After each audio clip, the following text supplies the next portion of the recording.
Ukrainian President Volodymyr Zelenskyy says he'll travel to Türkiye later this week to meet Russian President Vladimir Putin for potential ceasefire talks over the Ukraine crisis. In what will be their first face-to-face since the war began over 3 years ago, our Seung-jae has more. Ukrainian President Vladimir Zelenskyy says he's ready to meet with Russian President Vladimir Putin face-to-face for talks to finally end the Russia-Ukraine war.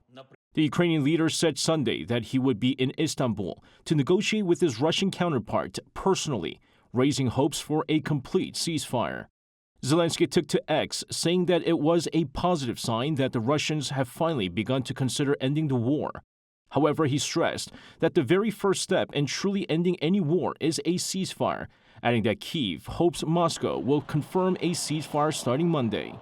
Zelenskyy's comments came after Putin announced that Moscow is ready to resume direct talks with Kyiv and Istanbul starting on May 15th. According to the Associated Press on Sunday, Putin said that Russia has continuously proposed a ceasefire, adding that they had never once refused dialogue with Ukraine. The Russian leader also stressed that Ukraine bears a responsibility for the suspension of negotiations in 2022 and called on Kyiv to resume the previously suspended negotiations unconditionally. However, Putin did not specify whether the talks in Istanbul would involve the two leaders directly.